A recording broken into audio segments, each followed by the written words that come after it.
दोस्तों, आज जो पवित्र बाइबल हमारे हाथों में है वो इतनी आसानी से हमारे हाथों तक नहीं पहुंच गई थी। इसके पीछे बहुत सारे लोगों का योगदान रहा है, क्योंकि कहीं ना कहीं उन लोगों के मन में यह बात बिल्कुल साफ थी कि परमेश्वर का वचन जीवित है। विलियम टिंडेल जैसे व्यक्ति को सिर्फ बाइबल की ट्रांसलेशन करने के लिए जलाकर मार दिया गया था। विलियम टिंडेल चाहते थे कि बाइबल इंग्लिश में भी ट्रांसलेट की जाए और ज़्यादा से ज़्यादा लोग पवित्र बाइबल को पढ़ पाएं, और सिर्फ इसी चाहत के लिए उन्हें जलाकर मार दिया गया था। नॉर्थ कोरिया, सोमालिया, अफगानिस्तान, ये आज भी ऐसे देश है जहां पर पवित्र बाइबल को बैन किया गया है। अगर कोई व्यक्ति इन देशों में बाइबल को डिस्ट्रीब्यूट करते हुए पकड़ा पाया जाता है तो उसकी सजा सिर्फ और सिर्फ मौत होती है।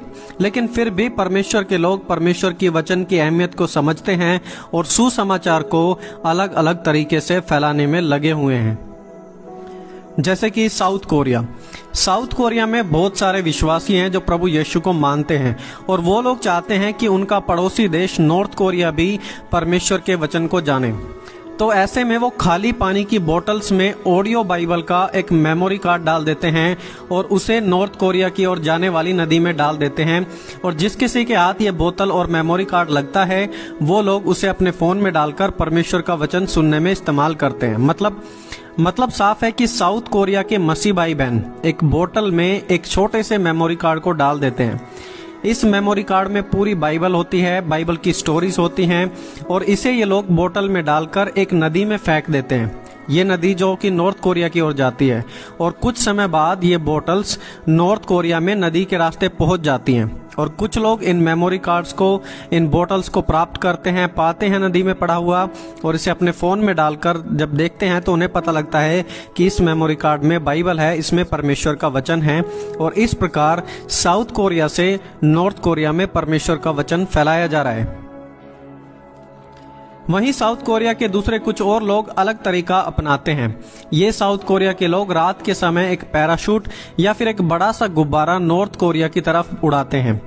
ये गुब्बारे नए नियम से भरे होते हैं, और जब ये गुब्बारे नॉर्थ कोरिया में पहुंचते हैं और जिस किसी के भी हाथ लगते हैं तो वहां के लोग उन गुब्बारों के अंदर से नए नियम को प्राप्त करते हैं, और ये ऐसा सोचकर भेजते हैं कि एटलीस्ट कुछ लोग तो उस नए नियम को पढ़ेंगे और परमेश्वर को जानेंगे, और कुछ आत्माएं बचाई जाने पाएंगी। तो इस प्रकार साउथ कोरिया से लोग नॉर्थ कोरिया में परमेश्वर के वचन को फैलाने की कोशिश कर रहे हैं। दोस्तों, कोलंबिया भी मसीहों के लिए एक बहुत ही डेंजरस देश है, जहां पर हर साल हजारों मसीहों को बाइबल का प्रचार करने के लिए मार दिया जाता है। लेकिन इतने मुश्किल हालात होने के बावजूद भी रोलो जैसे लोग परमेश्वर के कार्य को बखूबी करने के लिए जंगली हिस्सों में भी करते हैं। रोलो कोलंबिया में रहने वाले एक पास्टर हैं जो कि बाइबल बांटने के लिए गहरे जंगलों में चले जाते हैं, और वो भी आतंकवादियों के बीच जंगलों में। रोलो से एक बार पूछा गया था कि आप बाइबल बांटने के लिए इतना बड़ा रिस्क क्यों लेते हैं, अपने जीवन को भी कुर्बान करने के लिए तैयार होते हैं, और पास्टर रोलो ने कहा था कि उनका परमेश्वर का वचन रिस्क लेने के योग्य है।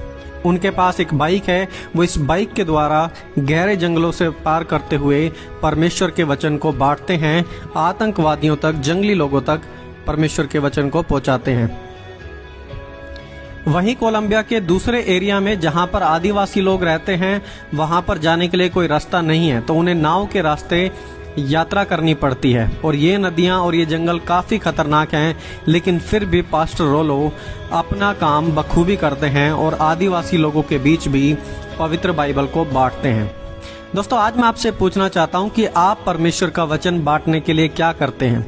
क्या आपको यह बताने में भी शर्म लगती है कि आप एक विश्वासी हैं?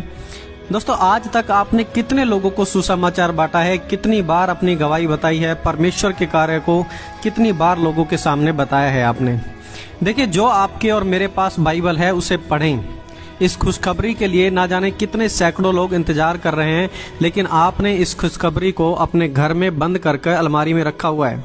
दोस्तों, अपनी बाइबल उठाएं, जाने परमेश्वर की इच्छा को, और उस जीवित परमेश्वर का प्रचार करें जो दोबारा से आने वाला है। समय बहुत कम है, इसे गवाएं ना। अपनी बाइबल जरूर पढ़ें।